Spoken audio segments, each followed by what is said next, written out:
কংগ্রেস ও রাহুল গান্ধীকে নিয়ে বিরূপ মন্তব্যের জেরে ক্ষোভে ফুঁসে উঠেছেন দলের কর্মকর্তারা। প্রতিবাদে করিমগঞ্জে পড়ল বিধায়ক কমলাক্ষ, সাংসদ অনুরাগ ঠাকুরের কুশপুতুল। সাহস থাকলে পদত্যাগ করতে বিধায়ক কমলাক্ষকে চ্যালেঞ্জ কংগ্রেসের জেলা সভাপতি রজত চক্রবর্তী। অনুরাগ ঠাকুর রাহুল গান্ধীকে চার্জ করেছেন যে রাহুল গান্ধীর জাত কি তার পরিচয় দেওয়ার জন্য। যে ঘৃণ্য মন্তব্য আজ পর্যন্ত ভারতবর্ষের পার্লামেন্টে কোনো সাংসদ করেননি। Leader of the house Narendra Modi Anurag ঠাকুরের বক্তব্যকে বাহবা দিয়ে তাকে ধন্যবাদ জানিয়েছেন। কমলাক্ষ কাছ থেকে আমি জিজ্ঞেস করতে চাই যে উনি এখন পর্যন্ত উনি কংগ্রেসের রক্তে, কংগ্রেসের যে রক্ত সেই রক্তের মাধ্যমে বিধায়ক হিসাবে উনি পরিচালনা করছেন। আজ করিমগঞ্জ জেলা কংগ্রেস কার্যালয় ইন্দিরা ভবনের সামনে বিধায়ক কমলাক্ষ দে পুরকায়স্থ এবং সাংসদ অনুরাগ ঠাকুরের কুশপুতুল পুড়িয়ে প্রতিবাদ কার্যসূচি পালন করল কংগ্রেসের বিভিন্ন শাখা সংগঠনের কর্মকর্তারা। দুদিন পূর্বে গুয়াহাটিতে বিধায়ক কমলাক্ষ দে পুরকায়স্থ সাংবাদিকদের সাথে কথা বলতে গিয়ে বলেছিলেন যে কংগ্রেস অফিসগুলো এখন মাদ্রাসায় পরিণত হয়ে গেছে। শুধু মাদ্রাসায় নয়, কংগ্রেস অফিস গেলে নাকি ইস্তেমা মনে হয়। তিনবার উল্লেখযোগ্য সংখ্যক মুসলিম ভোটে বিধায়ক নির্বাচিত হওয়া কমলাক্ষের এমন আপত্তিকর মন্তব্যে করিমগঞ্জের সংখ্যালঘু মহলে বিরূপ প্রতিক্রিয়ার সৃষ্টি হয়েছে। বিশেষ করে খেপেছেন সংখ্যালঘু ঘনিষ্ঠ কংগ্রেস কর্মীরাই। জেলা কংগ্রেসের সভাপতি রজত চক্রবর্তী কমলাক্ষ দে পুরকায়স্থকে চ্যালেঞ্জ ছুড়ে দিয়ে বলেন, কমলাক্ষের সাহস থাকলে তিনি যেন কংগ্রেস থেকে পদত্যাগ করেন। এদিন সাংবাদিকদের মুখোমুখি হয়ে প্রতিক্রিয়া ব্যক্ত করতে গিয়ে সংসদে বিরোধী দলনেতা রাহুল গান্ধীকে নিয়ে সাংসদ অনুরাগ ঠাকুরের করা বিরূপ মন্তব্যেরও তীব্র ভাষায় বিরোধিতা করেন জেলা কংগ্রেস সভাপতি রজত চক্রবর্তী।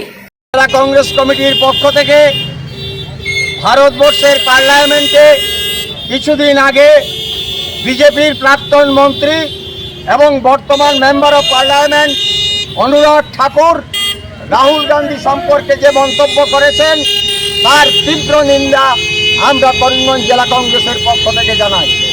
রাহুল গান্ধী দাবি করেছেন ভারতবর্ষের মধ্যে জনগণনা করতে হবে, তার উত্তরে অনুরাগ ঠাকুর রাহুল গান্ধীকে চার্জ করেছেন যে রাহুল গান্ধীর জাত কি তার পরিচয় দেওয়ার জন্য।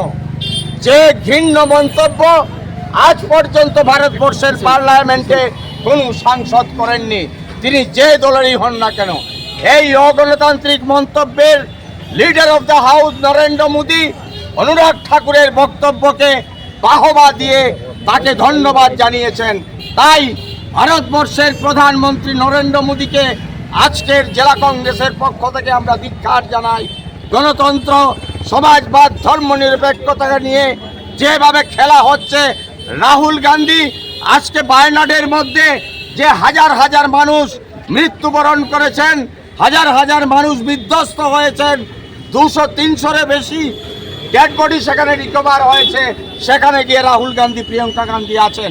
আর রাহুল গান্ধী সম্পর্কে আজকের পত্রিকায় আসামের মুখ্যমন্ত্রী বলেছেন রাহুল গান্ধী কেন তার নিজের জাতের পরিচয় দেন না। আসামের মুখ্যমন্ত্রীর কোনো অকাত নেই এই মন্তব্য করার। আমরা আসামের মুখ্যমন্ত্রীকে হাই হাই ধ্বনি দিয়ে হেমন্ত বিশ্ব শর্মা মুর্দাবাদ, হেমন্ত বিশ্ব শর্মা মুর্দাবাদ থেকে 3বার বিধায়ক কংগ্রেসের টিকিটে নির্বাচিত হয়েছেন আমাদের এই অঞ্চলের বিধায়ক কমলাক্ষ দে পুরকায়স্থ। আজ থেকে একদিন আগে উনি সংবাদ মাধ্যমে যে মন্তব্য করেছেন যে কংগ্রেস অফিস মাদ্রাসা এবং ইস্তেমা পরিণত হয়েছে, এই মন্তব্যের করিমগঞ্জ জেলা কংগ্রেসের পক্ষ থেকে আমরা সম্পূর্ণ ধিক্কার জানাই।